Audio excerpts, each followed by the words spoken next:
अच्छा जी, article number आप note कर लें। ये है पेंट कोट का आर्टिकल, ठीक है। शूटिंग फैब्रिक है ये पेंट कोट का article 1056 fresh ink blue shade.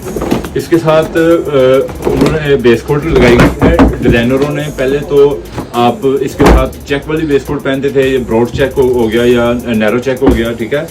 अब इसके साथ बेस कोट उन्होंने प्लेन के साथ प्लेन बेस कोट दी है। पहले आप ये फैब्रिक देखें, ये as a tropical downfall fabric है।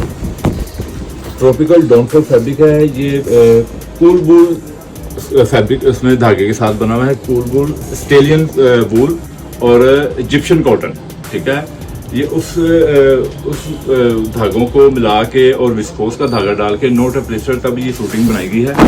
ये है Italian brand George Armani Italian brand है ये। इसके साथ मैं आपको ये दिखाता हूँ। ये जासा माशाल्लाह देखो ना, सारी रात तेरा